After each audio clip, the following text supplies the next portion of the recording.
Valentine's day এটা কোত্থেকে আসলো? ভ্যালেন্টাইন্স ডে মুসলমানদের দিবস না, ভ্যালেন্টাইন্স একজন খ্রিস্টান পাদ্রীর নাম। কার নাম আপনারা জানেন? ভালোবাসা দিবসের ইতিহাস জানেন? কোত্থেকে আসলো?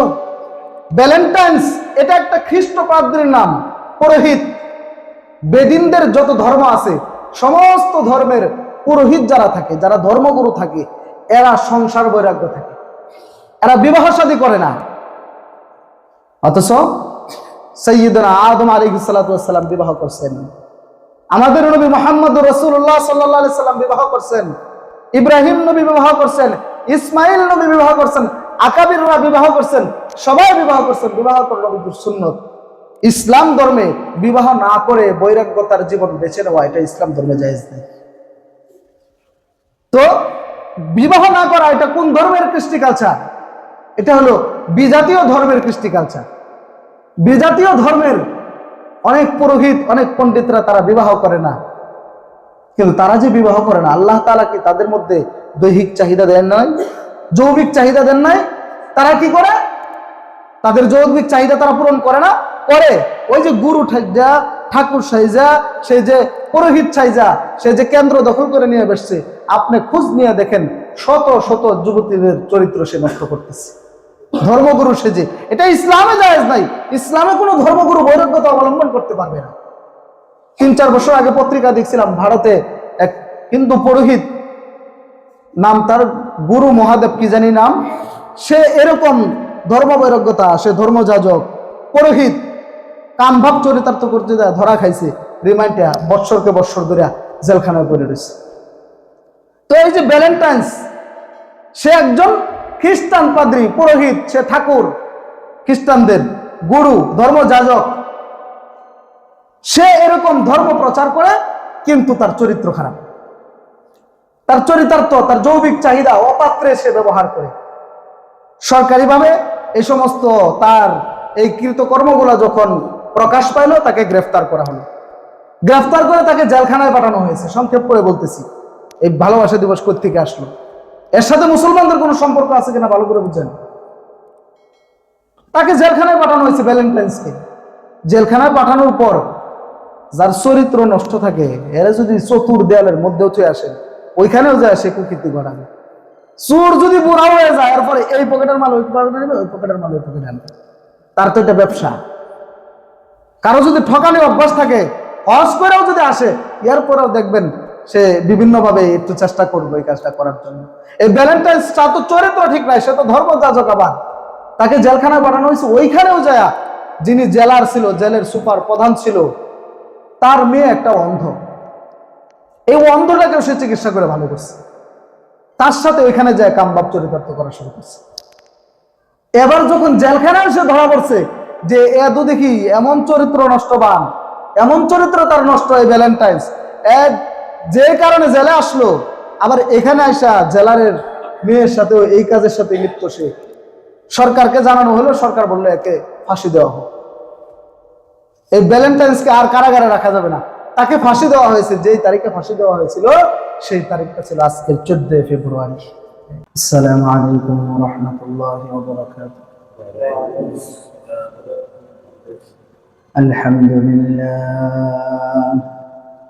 আলহামদুলিল্লাহ নাহমাদুহু ওয়া নাস্তাঈনুহু ওয়া নাস্তাগফিরুহু ওয়া নু'মিনু বিহি ওয়া নাতাওয়াক্কালু আলাইহি ওয়া না'উযু বিল্লাহি মিন শুরুরি আনফুসিনা ওয়া মিন সাইয়্যাতি আ'মালিনা। من يهده الله فلا مضل له ومن يضلله فلا هادي له ونشهد أن لا إله إلا الله وحده لا شريك له ونشهد أن سيدنا ومولانا محمدا عبده ورسوله أرسله بالحق بشيرا ونذيرا وداعيا إلى الله بإذنه وسراجا منيرا أما بعد فأعوذ بالله من الشيطان الرجيم بسم الله الرحمن الرحيم والذين آمنوا أشد حبا لله صدق الله مولانا العظيم وقال صاحب القرآن صلى الله عليه وسلم المرء مع من أحبه أو كما قال عليه الصلاة والسلام سبحانك لا علم لنا إلا ما علمتنا إنك أنت العليم الحكيم وقال تعالى في شان حبيبه إن الله وملائكته يصلون على النبي يا أيها الذين آمنوا صلوا عليه وسلموا تسليما اللهم صل على محمد وعلى آل محمد اللهم صل على محمد وعلى آل محمد كما صليت على إبراهيم وعلى آل إبراهيم إنك حميد مجيد اللهم بارك على محمد وعلى آل محمد كما باركت على إبراهيم وعلى آل إبراهيم إنك حميد مجيد اللهم بارك لنا في رجب وشعبان وبلغنا رمضان الحمد لله আল্লাহ তাআলার মেহেরবান যে মহান রব্বুল আলামিন আমাদেরকে মেহেরবানি করে ভালোবেসে মহব্বত করে আজকের জুমায় শাবানের দ্বিতীয় জুমায় আপনাকে আমাকে আল্লাহর ঘরে যথাসময়ে হাজিরি দেওয়ার তৌফিক দিয়েছেন, নামাজের উদ্দেশ্যে আসার তৌফিক দিয়েছেন, সেজন্য শুকরিয়া আদায় করে পড়ি আলহামদুলিল্লাহ। মুহতারাম হাজিরিন, আজকে আসলে যে দিনটা, এক তো হলো জুমার দিন, একে হলো জুমার দিন, সপ্তাহের শ্রেষ্ঠ দিন। রাসূল করিম সাল্লাল্লাহু আলাইহি ওয়াসাল্লাম এই দিনের ফাজাইল সম্পর্কে অনেক গুরুত্বপূর্ণ কথা বলেছেন। আরেকটা তো হলো আইয়ামে বীজ, অর্থাৎ রাসূল করিম সাল্লাল্লাহু আলাইহি ওয়াসাল্লাম প্রতি চন্দ্র মাসের 13, 14, 15 এই 3 দিন যে রোজা রাখতেন, এর মধ্যে আজকেও একটা তারিখ দিন, আজকে হলো চাঁদের 14তম তারিখ। আবার অন্যদিকে রমজানও অতি সন্নিকটে। আজকের দিন আরবি 14 তারিখ, আবার খ্রিস্টীয় শতাব্দীরও আজকে 14তম তারিখ। আজকে আবার সন্ধ্যার পরেই সূর্য যখন ডুবে যাবে, চন্দ্র যখন উঠবে, তখনই চাঁদের 15তম তারিখ শুরু হবে। আর এ রাত্রের সামনে যে রাতটা আমাদের সম্মুখে আসতেছে, হয়তো আর 4-5 ঘন্টা পরেই যে রাত আসবে, শাবানের 15তম রাত্রি। এই রাত্রি সম্পর্কে আল্লাহর নবীজি সাল্লাল্লাহু আলাইহি ওয়াসাল্লাম অনেক ফাজাইল বর্ণনা করেছেন হাদিসের মধ্যে। তো একটা গুরুত্বপূর্ণ রাতও আমাদের সম্মুখে দেয়। আবার দুনিয়ার হাইসিয়তে আজকের 14তম খ্রিস্টীয় শতাব্দীর ফেব্রুয়ারি মাসের যে 14তম তারিখ, এটাও একটা বেহায়াপনা, বেল্লিলপনার একটা তারিখ হিসাবে আজকে যুব সমাজ আমাদের দেশ সহ গোটা পৃথিবীতে খ্রিস্টানদের অনুকরণে এই দিনটা পালিত হয়। সেই দিনটার নাম কি? 14 ফেব্রুয়ারি ভ্যালেন্টাইন্স ডে, ডে মানে দিন। ভ্যালেন্টাইন্স একজন ব্যক্তির নাম, সেই ব্যক্তির নামে এই দিনটার নামকরণ করা হয়েছে, যেটাকে আমরা বলি, যুব সমাজ বলে ভালোবাসা দিবস। এই 14 ফেব্রুয়ারি আজকে ভ্যালেন্টাইন্স ডে, ভালোবাসা দিবস হিসাবে অনেক যুবকরা, আমি সকালবেলায়ও দেখেছি মোবাইলে বা মিডিয়ার মাধ্যমে, হয়তো আমাদের এখানে এদিকে সরাসরি নাই, কিন্তু শহরাঞ্চলে এই দিনটাকে উদযাপন করছে মুসলমানদের সন্তানেরা। ভালোবাসা দিবস হিসেবে নামকরণ করে তারা, বিশেষ করে আমাদের দেশের আধুনিক শিক্ষা, আসলে তো আধুনিক শিক্ষা বলা যায় না, কোরআন হাদিসের চেয়ে আধুনিক কোনো শিক্ষা আছে? কোরআন হাদিসের শিক্ষা হলো সবচেয়ে আধুনিক শিক্ষা। আমরা বলে থাকি যে আধুনিক শিক্ষায় শিক্ষিত যারা, আধুনিক শিক্ষায় শিক্ষিত কারা? যারা কোরআন হাদিসের এলেমে, যারা কোরআন হাদিস এলেম পেয়েছে, যারা কোরআন শিখেছে, তারা হলো আধুনিক শিক্ষায় শিক্ষিত। আমরা এই কথা বলতে পারি যারা স্কুল কলেজ ভার্সিটিতে পড়ে জাগতিক শিক্ষায় শিক্ষিত তারা, কিন্তু আধুনিক শিক্ষায় শিক্ষিত এই কথা বলতে পারি না। তো যাই হোক, জাগতিক শিক্ষায় শিক্ষিত যারা, বিশেষ করে কলেজ ভার্সিটি ইউনিভার্সিটি, হ্যাঁ, এই ধরনের লেভেলের প্রতিষ্ঠান, যে সমস্ত প্রতিষ্ঠান রয়েছে, ওই সমস্ত প্রতিষ্ঠানের যুবক যুবতীরা, বিশেষ করে নারীরা হলুদ কাপড় পরে মাথার মধ্যে কাঁচা ফুল দিয়ে বেনি পাকায়া, এরপরে সকাল সকালই তারা তাদের পছন্দের কোনো একজন ছেলের হাত ধরে সারা দিনের জন্য বেরিয়ে পড়ে কোনো পার্কে, রেস্টুরেন্টে, রেস্তোরাঁ অথবা কোনো আড্ডাখানায় সারাদিন তারা উদযাপন করে। আবার আন্তর্জাতিকভাবেও ভ্যালেন্টাইন্স ডে দিবস উদযাপন একটা কমিটি আছে, তাদের পক্ষ থেকেও একটা বর্ণাঢ্য র্যালির আয়োজন করা হয়। আজকে এই বিষয়টা নিয়ে একটু আলোকপাত করবো এই কারণেই, বিগত যে 3 বছর গেল, শবে বরাত সম্পর্কে জুমার আলোচনা হয়েছে, কিন্তু এই 3 বছরে কোনোদিনও ভ্যালেন্টাইন্স সম্পর্কে আলোচনা করি নাই এই মসজিদে। সেই সুবাদে আজকে আলোচনা একটু করব, আবার শবে বরাতের আলোচনা হবে ইনশাল্লাহ, রাত্রেও তো কথা হবে। তো যে কথাটা বলতেছিলাম, এভাবে আন্তর্জাতিক ভ্যালেন্টাইন্স ডে দিবস উদযাপন কমিটি তারাও একটা বর্ণাঢ্য র্যালি বের করে, এরপরে আবার বিভিন্ন কনসার্ট, গান, নৃত্য ইত্যাদির ব্যবস্থাপনা করে, এভাবে আমাদের দেশের বহু শত শত লক্ষ কোটি যুবকের চরিত্র তারা নষ্ট করতেছে এবং গুনাহের কাজে, অশ্লীলতার কাজে, জিনাহের কাজের দিকে তাদেরকে ঠেলে দিতেছে। কথা কি ঠিক না ঠিক?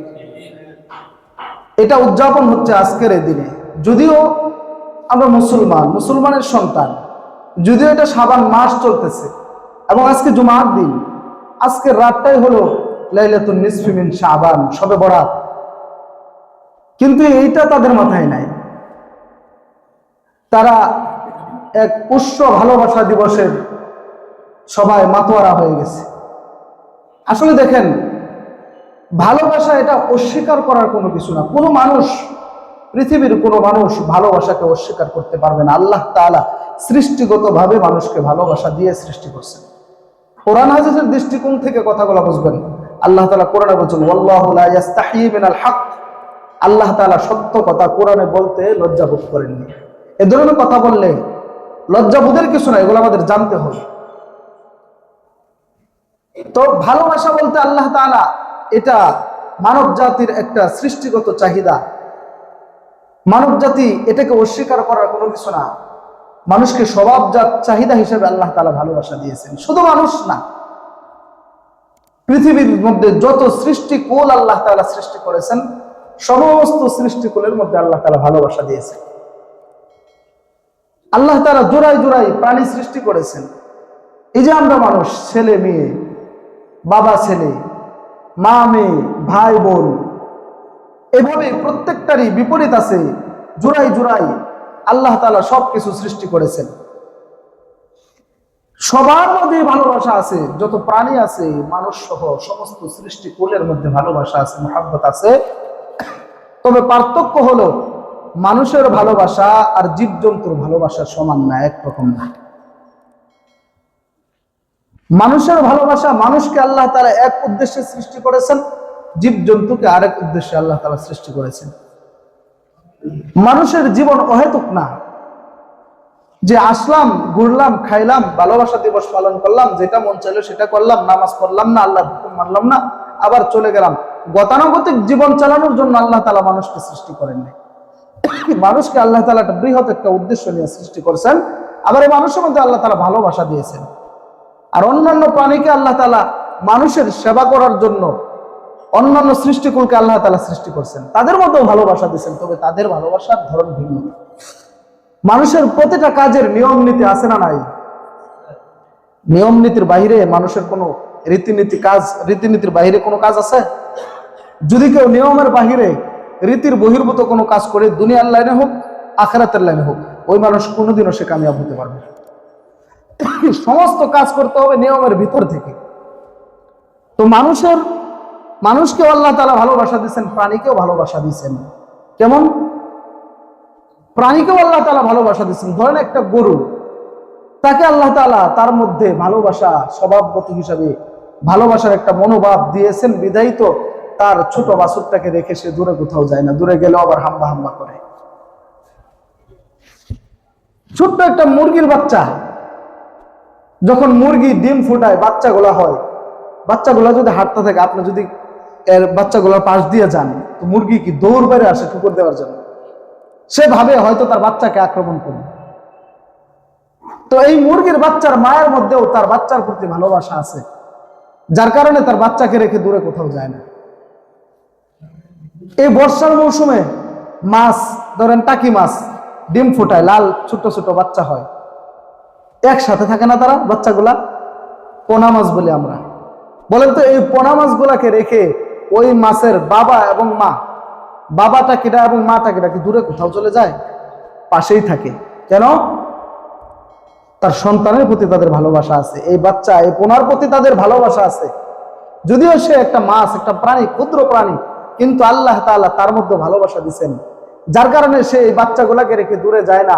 তার মনের মধ্যে একটা ভয় থাকে, আমি যদি দূরে চলে যাই, আমার এই বাচ্চাগুলাকে অন্য কোনো মাছে এসে হয়তো খেয়ে ফেলতে পারে, যার কারণে দূরে কোথাও যায় না। বা উপর থেকে পাখি বা কোনো মানুষ কাছে আসলে ওই তার বাচ্চাদেরকে সংরক্ষণ করার জন্য মাছে একটা আওয়াজ দেয় পানির মধ্যে, বাচ্চাগুলোকে লুকানোর জন্য। এই যে লীলা খেলা, এই সমস্ত প্রাণী, উদাহরণ দিতে গেলে বহু প্রাণীর উদাহরণ দেওয়া যাবে। এই সমস্ত লীলা খেলা কেন, কিসের কারণে সে এরকম তার বাচ্চাকে হেফাজত করে? বুঝেন নাই কথা? কিসের কারণে? আল্লাহ তাআলা তার মনের মধ্যে কি দিচ্ছেন? মহাব্বত দিচ্ছেন, ভালোবাসা দিচ্ছেন। তো আল্লাহ তাআলা প্রত্যেকটা প্রাণীকে ভালোবাসা দিয়ে সৃষ্টি করছেন। অপরদিকে মানুষের মধ্যেও ভালোবাসা আছে। মানুষের মধ্যে ভালোবাসা কেমন? মানুষের মধ্যে ভালোবাসা আছে বিদায়ী তো মায়ের ভালোবাসা সন্তানের প্রতি কেমন?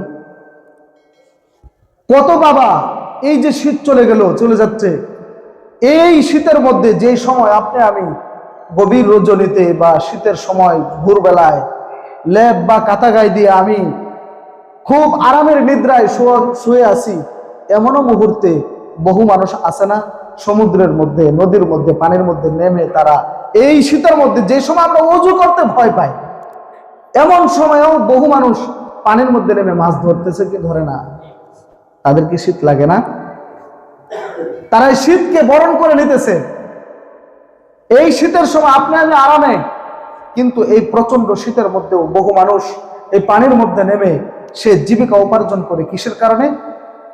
তার সন্তান, তার স্ত্রী, পরিবার পরিজনের প্রতি ভালোবাসা আছে, তাদের মুখে দুমুঠো খানা তুলে দেওয়ার জন্য। অনেক বাবা আগুনের মধ্যে কাজ করতেছে, রডের কোম্পানিতে। আমরা একটু তাপ সহ্য করতে পারি না, ওই জায়গায় যায় দেখেন, ওদের তাপ সহ্য করতে করতে করতে করতে শরীর ঘামতে ঘামতে শরীরের চামড়া কেমন জানি পুড়ে গেছে। এখন তাদের এটা সহ্য হয়ে গেছে। এই দ্বিপ্রহরের সময় যখন প্রচন্ড গরম থাকে, ওই সময় বহু মানুষ এই গরমের মধ্যে, রৌদ্রের মধ্যে, সারা দিন রৌদ্রের মধ্যে কাজকাম করতেছে না? হয়তো আপনি আমি সহ্য করতে পারি না। কেন? এই মানুষ হয়রান, জীবিকার তাগিদে বের হইতেছে। কেউ আবার এই জীবিকার পেরেশানির কারণে, কঠিন কাজের শিকার হওয়ার কারণে অ্যাক্সিডেন্ট করে মারাও যায়। আজকেও আমাদের এক আত্মীয়, আমার ভাই লাগে, চাচাতো ভাই, গত রাত্রে সেও মারা গেছে এই ধরনের একটা জীবিকার কাজ করতে যায়। তো এই কাজ কেন করে? সে এত কষ্ট সহ্য কেন করে? আল্লাহ তাআলা তার মধ্যে ভালোবাসা দিচ্ছেন। তার সন্তানের প্রতি, তার পিতা মাতার প্রতি, তার স্ত্রী পরিবার পরিজনের প্রতি ভালোবাসা আছে, তাদের মুখের হাসি দেখতে চায়, তাদের ভরণ পোষণের ব্যবস্থা করতে চায়, যার কারণে এত কষ্ট সহ্য করে সে। তাহলে কি বোঝা গেল? যত প্রাণী আছে আল্লাহ তাআলা সমস্ত প্রাণীর মধ্যে ভালোবাসা দিয়েছেন, তবে এই ভালোবাসা প্রকাশ করার তরিকা ভিন্ন। প্রাণী একভাবে ভালোবাসা প্রকাশ করে, আর আশরাফুল মাখলুকাত, সৃষ্টির সেরা জীব মানুষ, তাদের ভালোবাসা প্রকাশের মাধ্যম হলো আরেক রকম। মানুষ সে প্রাণীর মতো ভালোবাসা প্রকাশ করতে পারে না। আল্লাহ তাআলা মানুষকে ভালোবাসা দিয়ে সৃষ্টি করছেন, আবার ভালোবাসা প্রকাশের ক্ষেত্রও আল্লাহ তাআলা দিয়েছেন। আমাদের আদি পিতা, পৃথিবীর সর্বপ্রথম মানুষ, প্রথম নবীকে আদম আলাইহিস সালাতু ওয়াস সালাম, তিনি পৃথিবীর প্রথম মানুষ, প্রথম নবী। আল্লাহ তাআলা তাকে বানানোর পর তাকে ফেরেশতাকে দিয়ে সিজদা করায় নাই? ফেরেশতাদেরকে দিয়ে আল্লাহ তাআলা আদম আলাইহিস সালামকে সিজদা করায়া আদম আলাইহিস সালামের মর্যাদাকে সমুন্নত করেছেন।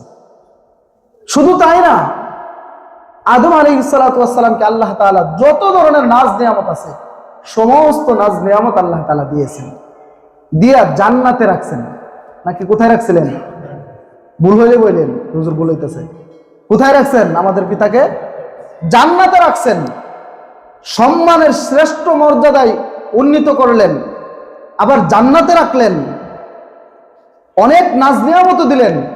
কিন্তু এরপরেও আমাদের বাবার ভালো লাগতেছিল না, একাকিত্ব সহ্য হচ্ছিল না, কেমন কেমন জানি পেরেশান পেরেশান লাগতেছিল, ভালো লাগতেছিল না।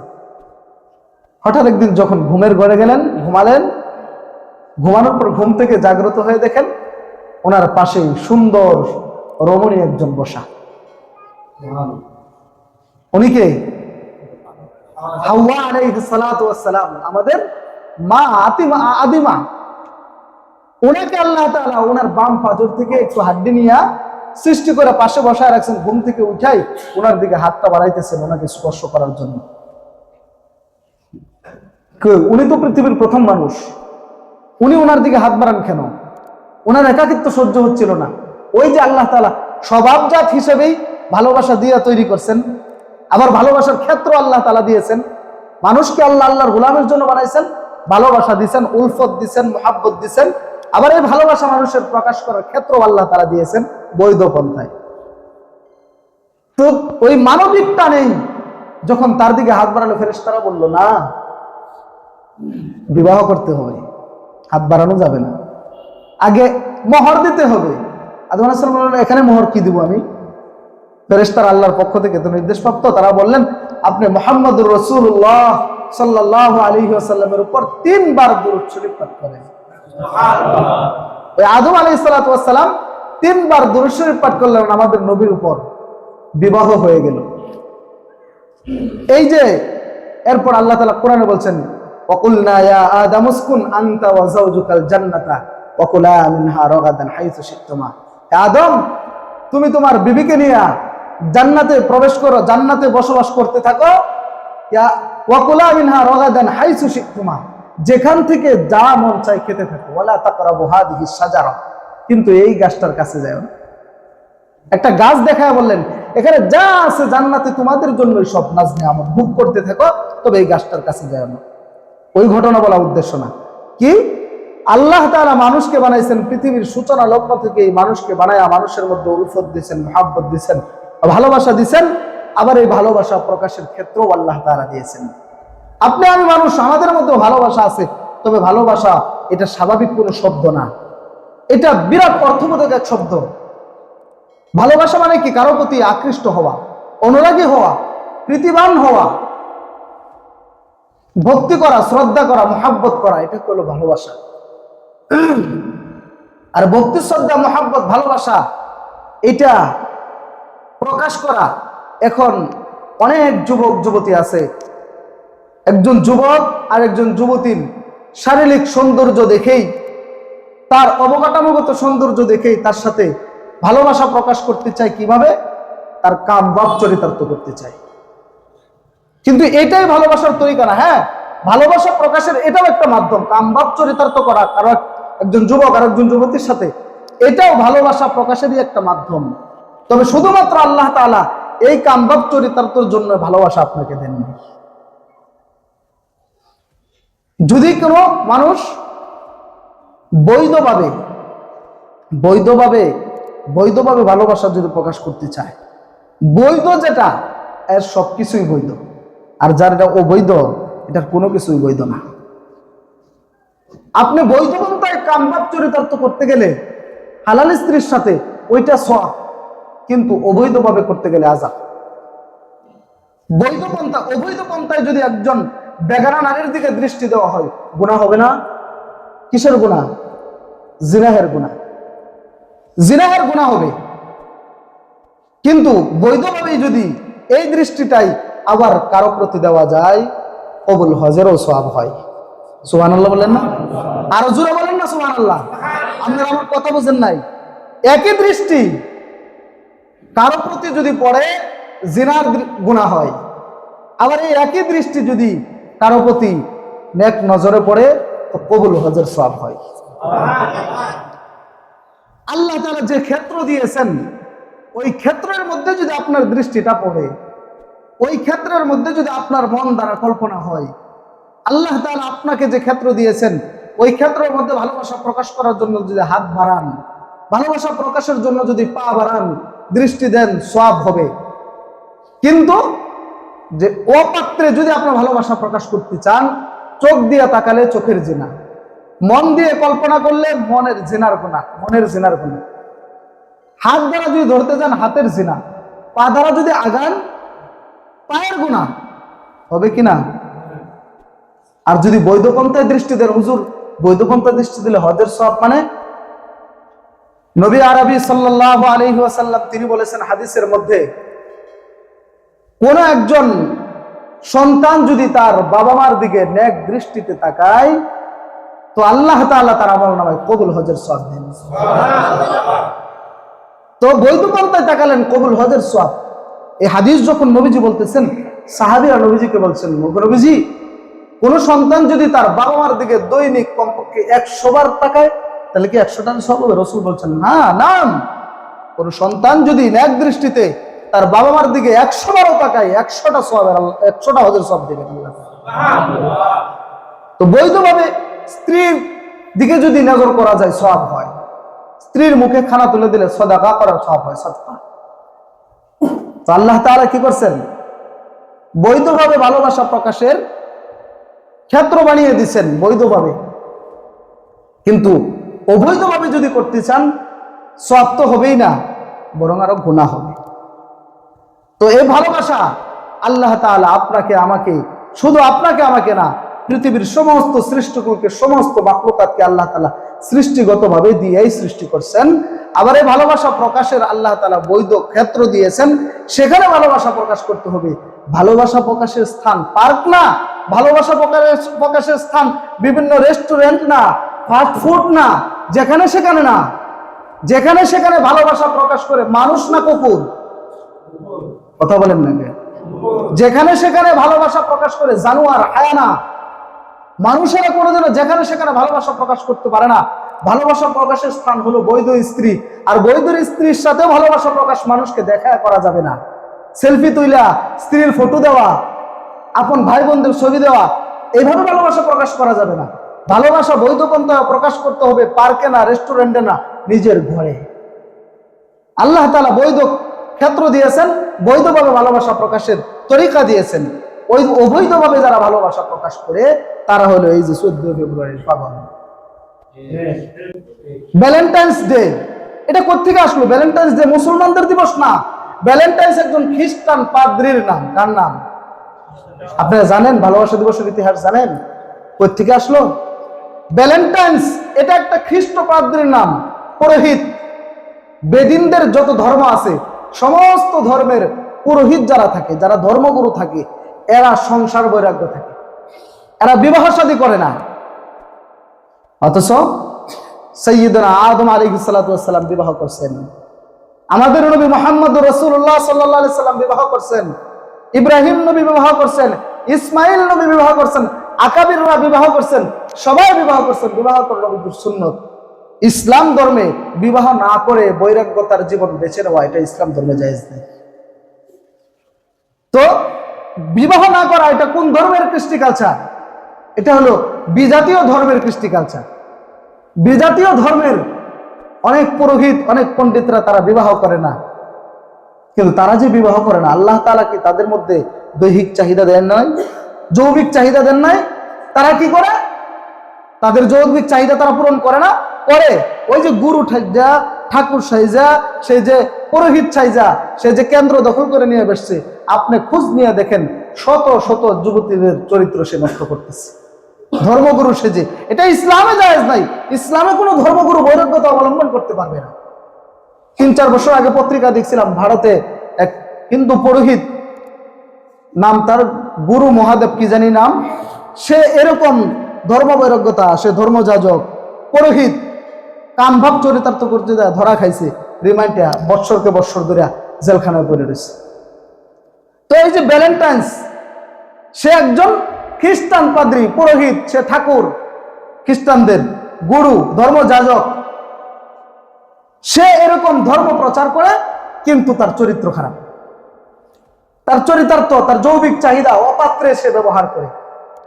সরকারিভাবে এই সমস্ত তার এই কৃতকর্মগুলো যখন প্রকাশ পাইল, তাকে গ্রেফতার করা হলো।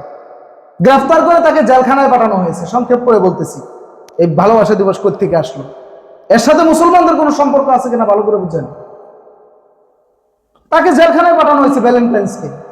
জেলখানায় পাঠানোর পর যার চরিত্র নষ্ট থাকে, এরা যদি চতুর দেয়ালের মধ্যেও চলে আসে, ওইখানেও যায় সে কুকীর্তি ঘটাবে। চোর যদি বুড়া হয়ে যায়, এরপরে এই পকেটের মাল ওই পকেটে নেবে, ওই পকেটের মাল ওই পকেটে আনবে, তার তো এটা ব্যবসা। কারো যদি ঠকানি অভ্যাস থাকে, হজ করেও যদি আসে, এরপরেও দেখবেন সে বিভিন্নভাবে একটু চেষ্টা করবে এই কাজটা করার জন্য। এই ভ্যালেন্টাইন্সটা তো চরিত্র ঠিক নাই, সে তো ধর্মযাজক। আবার তাকে জেলখানায় পাঠানো হয়েছে। ওইখানেও যায় যিনি জেলার ছিল, জেলের সুপার প্রধান ছিল, তার মেয়ে একটা অন্ধ, এই অন্ধটাকেও সে চিকিৎসা করে ভালো করছে। তার সাথে ওইখানে যায় কামবাব চরিতার্থ করা শুরু করছে। এবার যখন জেলখানায় সে ধরা পড়ছে যে এত দেখি এমন চরিত্র নষ্টবান, এমন চরিত্র তার নষ্ট, এই ভ্যালেন্টাইন্স যে কারণে জেলে আসলো, আবার এখানে আসা জেলারের মেয়ের সাথেও এই কাজের সাথে লিপ্ত। সে সরকারকে জানানো হলো, সরকার বললো একে ফাঁসি দেওয়া হোক। এই ভ্যালেন্টাইন্সকে আর কারাগারে রাখা যাবে না, তাকে ফাঁসি দেওয়া হয়েছে। যেই তারিখে ফাঁসি দেওয়া হয়েছিল সেই তারিখটা ছিল আজকের 14 ফেব্রুয়ারি। পরবর্তীতে তার খ্রিস্ট অনুসারী যারা ছিল, এরা অনেকেই, বিশেষ করে যুব সম্প্রদায়, যে আমাদের অমুক ধর্মযাজক ভ্যালেন্টাইন্স, সে তো 14 ফেব্রুয়ারি একটা মেয়ের প্রেমে আসক্ত হয়ে জীবন দিছে।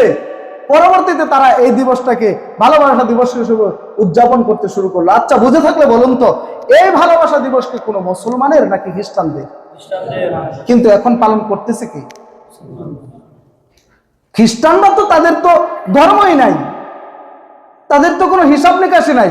আমরা মুসলমানের সন্তান হওয়ার পরেও এই খ্রিস্টানদের ভালোবাসা প্রকাশে যায় শরীক হয়। ভালোবাসা যদি মুসলমানের প্রকাশ করতে হয়, এই যে মার প্রতি ভালোবাসা, মা এত ভালোবাসে, আগেও দৃষ্টান্ত দিলাম। বলেন তো, হাজারো মা, হাজারো বাবা ভালোবাসে বিদায় তো আপনাকে, সে রোদ্রে পড়তেছে, আগুনে পড়তেছে, ভালোবাসে বিদায় সন্তানকে এত কর্ম পরিশ্রম করে। কিন্তু এই যে বাবা মা আপনাকে ভালোবাসে, আপনাকে ভালোবাসে এত কষ্ট করতেছে, আচ্ছা এই বাবা মার ভালোবাসা বেশি নাকি আল্লাহ তাআলার ভালোবাসা বেশি? যে রিজিকের জন্য বাবা মা এত পেরেশান, আপনাকে ভালোবাসে, রিজিক মুখে তুলে দেওয়ার জন্য বাবা পেরেশান। এই রিজিক তো বাবা মা বানায় নাই, বাবা মা তো কেবলমাত্র একটু আপনার মুখে তুলে দেওয়ার চেষ্টা করতেছে। এই রিজিক যিনি বানিয়েছেন, তার ভালোবাসা আপনার আমার প্রতি বেশি না কম? যিনি আপনাকে আমাকে, আল্লাহ বলছেন খালাকতু বিয়াদাইয়া, মানুষকে আমি আমার কুদরতি আপন দুই হাতে বানিয়েছি। তো আল্লাহ তাআলার ভালোবাসা কতটুক, তিনি কেমন করে মানুষ বানাইছেন, কোটি কোটি মানুষ বানিয়েছেন, একজনের চেহারার সাথে আরেকজনের মিল নাই, একজনের কণ্ঠের সাথে আরেকজনের কণ্ঠ মিল নাই। এরপর আপনাকে আবার কেমন বিবেক দিয়েছেন, যদিও আপনার চেহারা দেখেন না, মোবাইলে যদি করে, হাজারো ভিড়ের মধ্যে যদি আপনি থাকেন, কণ্ঠ চিনেছেন, কণ্ঠের আওয়াজটা আসলে কানে বুঝে ফেলতে পারেন কে ফোন দিচ্ছে। এই যে এত সুন্দর করে আল্লাহ তাআলা আপনাকে এত ভাবে বানাইলেন, তাহলে ভালোবাসা কি আল্লাহর প্রতি বেশি প্রকাশ করতে হবে না দুনিয়ার মাখলুকের প্রতি? মুসলিম হিসাবে, একজন মুসলমানের সন্তান হিসাবে ভালোবাসা প্রকাশের সর্বোত্তম স্থান হলো আল্লাহ। এরপরে ভালোবাসার দ্বিতীয় স্থান হলো নবী আরবি সাল্লাল্লাহু আলাইহি ওয়াসাল্লাম, যিনি উম্মতকে সারা জীবন ভালোবাসছেন, বিদায় মুহূর্তে উম্মতি করছেন, কিয়ামতের দিনে উম্মতি করবেন। দ্বিতীয়বার ভালোবাসতে হবে আল্লাহর পরে আমার আপনার অন্তরে ভালোবাসতে হবে কাকে? নবীকে। এরপরে পিতামাতা, এরপরে স্ত্রী, পরিবার, পরিজন, আপনজন যারা, তাদেরকে ভালোবাসতে হবে, ভালোবাসা প্রকাশ করতে হবে তাদের ক্ষেত্রে। নবী আরবি এক সাহাবী আয়েশা রাসূলকে বলতেছেন, ওগো রাসূল, মাতা সাআত, কিয়ামত কবে? রাসূল বলছেন, মা আদাত্তা, তোমার কিয়ামতের প্রস্তুতি কি? তুমি যে বলতেছো কিয়ামত কবে? সাহাবী বলছেন, ওগো নবী, যে আমার কোনো প্রস্তুতি নাই, তবে আমার দুইটা জিনিস আছে, দুইটা বস্তু আছে। কি? ইন্নী উহিব্বু রাব্বি আল্লাহ, ওগো নবীজি, আমার দিলে আমার রব আল্লাহ তাআলার ভালোবাসা আছে। দ্বিতীয় বিষয়টা হলো ইন্নী উহিব্বুকা, ও পয়গম্বর, আমি আপনাকে ভালোবাসি। আমার অন্য কোনো প্রস্তুতি না, আল্লাহকে ভালোবাসি এবং আপনাকে ভালোবাসি। আল্লাহর নবীজি মুখ দিয়ে উচ্চারণ করলেন, আল মারউ মা মান নাহাব্বা। ঠিক আছে সাহাবী, আল্লাহর নবীজি বললেন, মানুষ যাকে ভালোবাসে তার সাথেই থাকে। তো ওই সাহাবী আল্লাহর নবীজির ভালোবাসা তার দিলে, তার কিয়ামত কার সাথে হবে? নবীজির সাথে। আল মারউ মা মান নাহাব্বা, নবীজি বলছেন, মানুষ যাকে ভালোবাসবে তার সাথে থাকবে। মান তাশাব্বাহা বিকওমিন ফাহুয়া মিনহুম, যে যার সাদৃশ্যতা অবলম্বন করবে সে তাদেরই দলভুক্ত। তাহলে মুসলমানের সন্তান হওয়ার পরেও যদি কোনো কাজের দিকে বেদিনদের সাথে, খ্রিস্টানদের সাথে, কাফের মুশরিকের সাথে আপনার আমার কৃষ্টি কালচার মিলে যায়, তাহলে হাসর নাসর কি মুসলমানের সাথে হবে নাকি বেদিনের সাথে হবে? তাহলে ভালোবাসতে হবে কাকে? আল্লাহকে। দুনিয়ার যে ভালোবাসা, আসলে এটা কোনো ভালোবাসা না, এটা হলো ভুলের বাসা। এটা হলো ভুলের বাসা। এই বাসার কোনো স্থায়িত্ব নাই। যে কোনো মুহূর্তের ঝড়ঝাপটা এসে আপনার এই বাসাটাকে তছনছ করে দিতে পারে। বহু মানুষকে কাঁদায় এই দুনিয়ার ভালোবাসা, বহু মানুষকে কাঁদায়। দুনিয়ার ভালোবাসার 90% মিথ্যা। আপনাকে কাঁদাবে, আপনাকে ফাঁসির দড়ি গলায় দেওয়া হবে, বিষের বোতল হাতে নেওয়া হবে। এই ভালোবাসা দুনিয়ার ভালোবাসা। মনে করতেছেন এটাই মনে আসল ভালোবাসা? না, বাকি 10%, 90% তো মিথ্যা। 90% হয়তো চেহারায় অ্যাসিড, না হয় ফাঁসির দড়ি হাতে। আর বাকি 10%-এর মধ্যে যদিও বিবাহ হয়, 5% ভেঙে যায় বিবাহ। আর যে 5% থাকে ওটার মধ্যে শান্তি নাই। শান্তি কি অবৈধ পন্থায় আসবে না বৈধ পন্থায়? শান্তি আসবে বৈধ পন্থায়। তাই পিতা মাতার এবং মুরব্বীজন, আত্মীয় স্বজনদের, তাদের পছন্দ অনুযায়ী যদি যুবকদেরকে বিবাহ করানো হয়, তাহলে যদি আমার আপনার এই যুবকদের যে ভালোবাসা আল্লাহ তাআলা কুদরতি ভাবে যেটা দিয়েছেন উলফত, এই ভালোবাসা নিজের চোখ দিয়া পছন্দ করে বিয়া না কইরা যদি পিতা মাতা, আত্মীয় স্বজন যদি যুবকদেরকে এই তার সঙ্গের মিলাই দেয়, তাহলে এই স্ত্রীর সাথে ঘর সংসার করার পরে বরকত হবে, রহমত হবে, সন্তান নেককার হবে, সংসারে সুখ থাকবে। এর বিপরীত যদি করা হয়, অশান্তির আগুনের, অশান্তির দাবানলে আপনার জ্বলতে জ্বলতে একটা শেষ হয়ে যায়। কথা কি ঠিক না বেঠিক? তাই ভালোবাসা প্রকাশ করতে হবে, আল্লাহকে ভালোবাসতে হবে, রসুলকে ভালোবাসতে হবে, পিতা মাতাকে ভালোবাসতে হবে, সন্তান সন্ততিকে ভালোবাসতে হবে, স্ত্রী, পরিবার, পরিজন, ভাই বোন, ওয়ারিসে নবী, উলামায়ে কেরাম, এদেরকে ভালোবাসতে হবে, সমাজের ভালো মানুষকে ভালোবাসতে হবে, এদের সাথে সম্পর্ক রাখতে হবে। তাহলে না নাজাত পাবেন, মুক্তি পাবেন, জান্নাতে যাবেন, তাদের সাথে হাসর নাসর হবে। আল্লাহ তাআলা আমাদেরকে বুঝবার, আমল করার তৌফিক দান করুন। বসেন। আজকে গেল তো 14 ফেব্রুয়ারি, আরেকটা কি? শবে বরাত। শবে বরাত কি, এটা তাৎপর্য রাত্রে আলোচনা হবে। শবে বরাত কোরআন হাদিসে নাই। একদল কয়, একদল বলে শবে বরাত কোরআন হাদিসে নাই। কথাটা ঠিক, তার শবে বরাত কোরআন হাদিসে নাই। আমাদের সমাজে বহু মানুষ আছে, শবে বরাত তো আসলে বিশুদ্ধ হাদিস দ্বারা বর্ণিত নাই। তার কথা ঠিক আছে, শবে বরাত বিশুদ্ধ হাদিসে নাই, শবে বরাত বিশুদ্ধ হাদিসে নাই, শবে বরাত নাই, এটা তার কথাটা অপূর্ণ। পূর্ণাঙ্গ হয়তো যদি বলতো কোরআন হাদিসে নামাজ নাই, কোরআন হাদিসে রোজা নাই, কোরআন হাদিসে শবে বরাত নাই, তাহলে তার কথাটা পূর্ণাঙ্গ হতো। কোরআন হাদিসে শবে বরাত নাই, নামাজ নাই, কেউ দেখাইতে পারবে না কোরআন হাদিসে কোথাও নামাজ আছে। কোরআন হাদিসে নামাজের কথা কোথাও আছে, দেখাইতে পারবেন না আপনারা। রোজা কোরআন হাদিসে আছে, কেউ দেখাইতে পারবেন? উলামায়ে কেরাম যদি থাকেন, দেখান যে রোজা কোরআন হাদিসে আছে। নাই, রোজা শব্দ কোরআন হাদিসে না, আছে সিয়াম, সওম। কোরআন হাদিসে আপনার এই কি শবে বরাত, এটা নাই। কোরআন হাদিসে নামাজ নাই, নামাজের পরিবর্তে আরবি শব্দ কি? সালাত। কোরআন হাদিসে আছে সালাতের কথা। যারা বলে যে শবে বরাত নাই, তাদের কথা ঠিক আছে, কোরআন হাদিসে শবে বরাত নাই। শবে বরাত কোরআন কি আরবি ভাষায় নাকি বাংলা ভাষায় না উর্দু ভাষায়? আরবি ভাষায়। তো শবে বরাত এই শব্দটা তো ফার্সি, আসলে তো এটা নাই কোরআনে। আছে যারা একথা বলে যে কোরআন হাদিসে শবে বরাত নাই, তাদের কথাও ঠিক আছে, শবে বরাত নাই, তবে কোরআন হাদিসে আছে লাইলাতুল মুবারাকা, লাইলাতুর রাহমা, লাইলাতুন নিসফি মিন শাবান। একাধিক হাদিস আছে এই শবে বরাতের ফজিলত সম্পর্কে। রাসূল করিম সাল্লাল্লাহু আলাইহি সাল্লামের 10 জন সাহাবী, বিখ্যাত 10 জন সাহাবী থেকে শবে বরাত সম্পর্কে সহিহ হাদিস বর্ণিত আছে। যদিও দুই একটা হাদিস জয়ীফ, কিন্তু আপনারা তো এটা বুঝবেন না, উলামায়ে কেরাম বুঝবে। কোন রিওয়ায়াত যদি জয়ীফ থাকে, দুর্বল থাকে, কিন্তু ওই ব্যাপারে যদি একাধিক সনদে বর্ণিত হাদিস থাকে, একাধিক রিওয়ায়াত থাকে, তাহলে ওইটাও আমলযোগ্য।